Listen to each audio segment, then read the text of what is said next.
Hey guys, Steve here. Today we're going to be talking about how to deal with destroyers as a battleship. I think that's probably the main gripe that I see on Reddit these days is too many destroyers in a given match.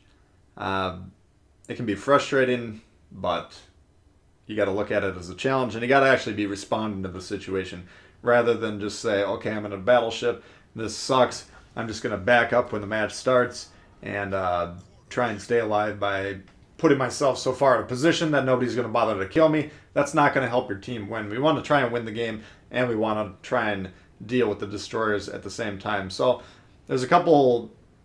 First up, you got to recognize where they are, and it's not very easy to do inherently. You got to start recognizing clues. Like if we're playing domination mode and we see a cap getting contested or captured by the enemy team very early, especially if you got a ship that has a line of sight on the cap and they can't see anything in there. Okay, we know there's a destroyer, at least one destroyer in that area. Likewise, you can look at the spawns. Every map, I believe, except for North, which has kind of randomized, goofy spawns. You never really know what's going on there. But almost all the other maps, you got groups of 3 that spawn together. So if I got one battleship that we can spot, and that's the only ship that we see, and we got decent eyes on the situation. Well, now we can say, okay, there's probably 2 destroyers in this situation. There's other clues. You can see if there's torpedoes coming, or you got to keep an eye on the map. They'll periodically get themselves spotted, then they'll be grayed out on the map.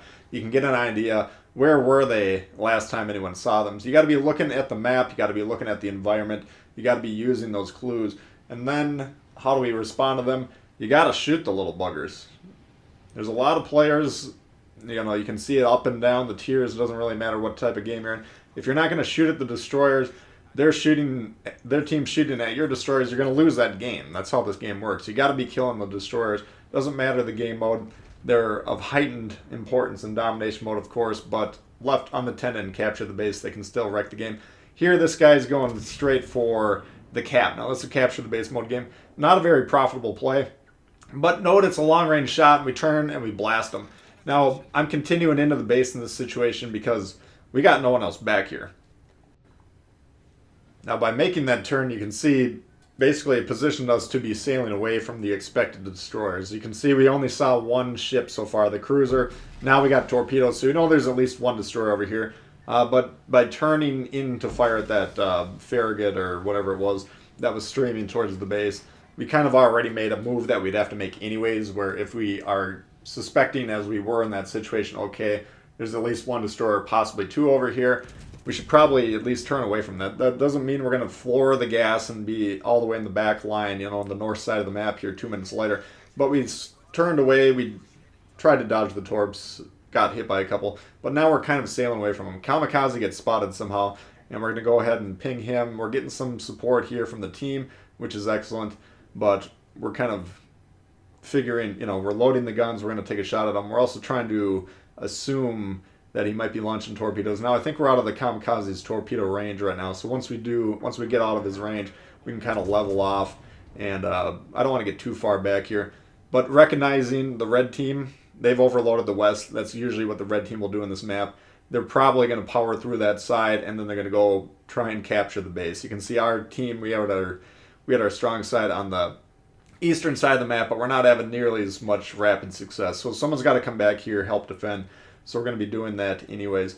But in general, if we're pushing into situations where we have really no idea where those destroyers are, except for in situations late in the game, as we're going to see towards the end of this match, we don't really want to be sailing into those destroyers. Kind of trying to stay in range that we could potentially deal with them, but also not trending towards them so that their torpedoes have an easier time to hit us. That's kind of the main idea.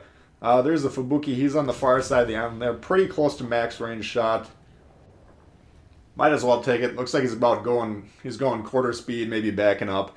But max range, give or take, behind an island. If I can hit that ship, you can hit these ships. If you don't know how to aim against destroyers, I do have videos on how to aim in this game. It's kind of a scientific, mathematical approach. It's how the game calculates how the shots work. I would recommend figuring out how to shoot those destroyers if you're not comfortable doing it.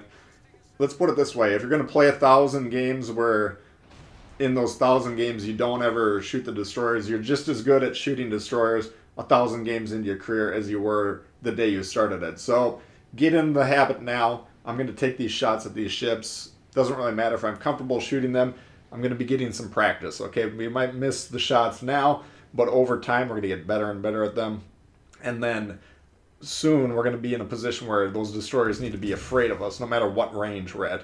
Pensacola comes around here. I don't know what he's... I guess he's sailing away from our team. Comes around broadside. We go ahead and blast him. And now we can see we're suspecting a destroyer on the... over there that we're pinging. Why is that? Because we're getting spotted.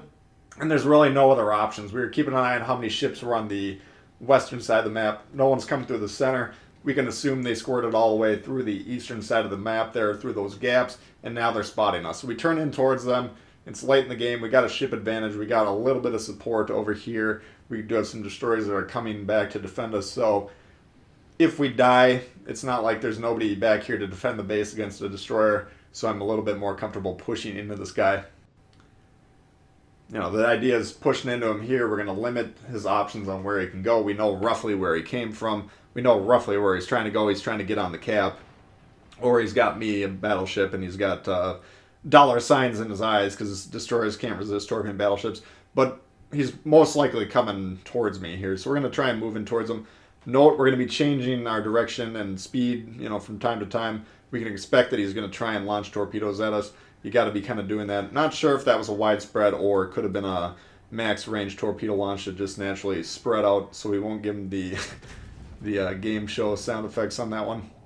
We did have HE loaded there, just in case, you know, I'm going to take the shot at the Nuremberg. If we get a hit on him as we did there, great. You know, we're not going to get a lot of damage as we would with the AP, but we got some damage. We burned his damage con, and we still got the HE available for this destroyer. Now that we've kind of been meandering our way over here, we do have the destroyer support. He can help hopefully spot the ship, but you know, this is going to put pressure on that destroyer because if he's forced to open up with the guns, now he's going to have two ships shooting at him. There he is. He pops up. We've got a pair of Jaguars squaring off. He's going to shoot at him first. That's a good target selection there. There's no point in him shooting me because he's not going to gun me down.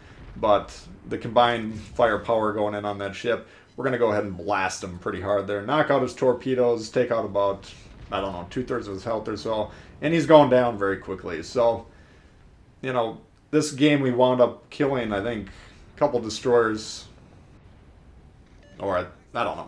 We killed one, or we've damaged a lot of destroyers. You might be looking at the damage and being like, wow, 40k. You didn't even do your ship's HP and damage, and it's not gonna be a huge damage game. It's not gonna be a huge score game, but you'll see we are on the top of the leaderboard, and that's because shooting destroyers is more valuable in terms of XP rewarded, due to the fact that your XP is rewarded by percentage of ship's total HP. So if I do 6k on a 10,000 HP destroyer, that's 60%. Same thing as doing 60,000 damage on a Grober. That's got 100,000. So score-wise, it's rewarded.